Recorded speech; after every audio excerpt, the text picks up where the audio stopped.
नमस्कार दोस्तों, सर्दियों के दिन शुरू हो गए हैं। ऐसे में लोग बाजार से गर्म, मुलायम और नरम दिखने वाला कंबल ही खरीदना पसंद करते हैं। लेकिन हम आपसे कहें कि यही कंबल आपको कैंसर जैसी बड़ी बीमारी भी दे सकता है, तो क्या आप यकीन करेंगे? शायद नहीं।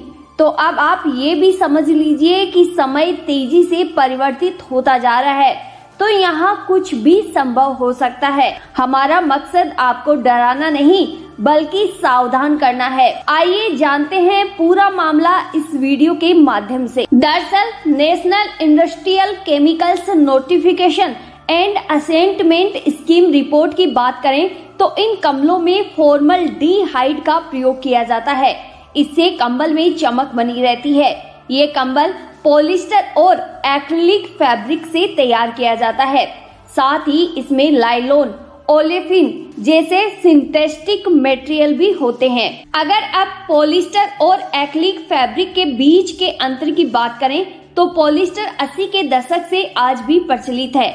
ये टेरेफेथैलिक एसिड और मोनोथेलुई ग्लाइकोल से बना होता है। पॉलिस्टर एक प्रकार का प्लास्टिक है जो मानव निर्मित है और ये उत्पादन में सस्ता पड़ता है और 0% प्राकृतिक है। अगर वहीं एक्रिलिक की बात की जाए तो ये कंबल को बेहद ही सॉफ्ट बनाता है। ये नेचुरल फाइबर से नहीं बना होता है बल्कि प्लास्टिक के रेशे से बना होता है। ये पॉलीमर पॉलीक्लोरोनाइट्रोल लिक्विड से बनाया जाता है जो कि बिल्कुल पानी जैसा दिखाई देता है।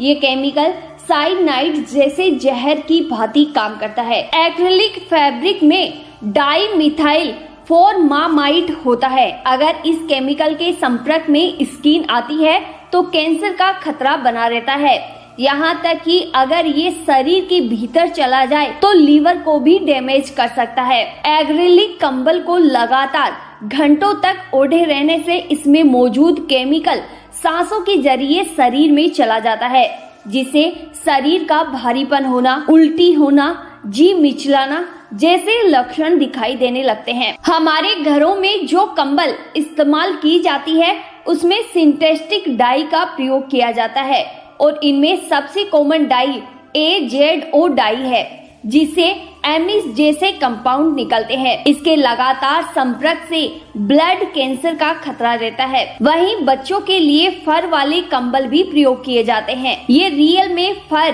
प्लास्टिक या पॉलिस्टर से बनाए जाते हैं, यानी प्लास्टिक बोतलों को रिसाइकिल करके ये फर वाले कंबल बनाए जाते हैं। दरअसल ऐसी कंबलों को पोलर फिलस ब्लैंकेट कहा जाता है। इनमें से हवा नहीं गुजर सकती है, जिसकी वजह से बच्चों को ओवर हीटिंग हो सकती है और बच्चों को पसीना आ जाता है, जिसके कारण अचानक बच्चों का शरीर ठंडा पड़ने लगता है और ऐसे में बच्चों की मृत्यु भी हो सकती है। ये कंबल 2 से 3 साल के बच्चों के लिए बेहद ही खतरनाक है। The international agency for research on cancer की रिपोर्ट के अनुसार इन कंबलों में वही केमिकल होते हैं जो प्लास्टिक के रेनकोट, आर्टिफिशियल लेदर या वाटरप्रूफ कपड़ों में होते हैं। इनमें नैनो सिल्वर होते हैं जो ब्रेन तक पहुंच जाते हैं। अगर बच्चे कंबल को बार बार मुंह में लेते हैं या चबाते हैं तो यही नैनो सिल्वर के बहुत छोटे छोटे कण ब्रेन में जाकर इनको मानसिक रूप से बीमार कर सकते हैं। दोस्तों, वर्तमान समय में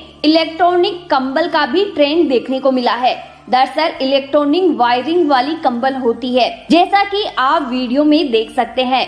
ये 10 मिनट में कंबल को गर्म कर देता है, साथ ही बेडशीट को भी गर्म कर देता है, जिससे ठंड में नींद तो बेहद ही अच्छी आती है। लेकिन इसके नुकसान भी चौंकाने वाले हैं। जी हाँ, ये न केवल ब्रेन पर असर डालती है बल्कि शरीर में ट्यूमर बनने का खतरा भी बना रहता है। डायबिटीज रोगियों और प्रेग्नेंट महिलाओं को तो भूल कर भी इलेक्ट्रिकल ब्लैंकेट का इस्तेमाल नहीं करना चाहिए। अब आपके मन में सवाल होगा कि फिर किस प्रकार की कंबल का प्रयोग करें, तो आपको बता दें कि रुई से बनी रजाई या कंबल ओढ़ना बेहद ही फायदेमंद रहता है। उम्मीद है दोस्तों आपको जानकारी अच्छी लगी होगी, तो वीडियो को लाइक और चैनल को सब्सक्राइब करना ना भूलें। साथ ही बेल आइकन पर भी क्लिक करना ना भूलें। धन्यवाद।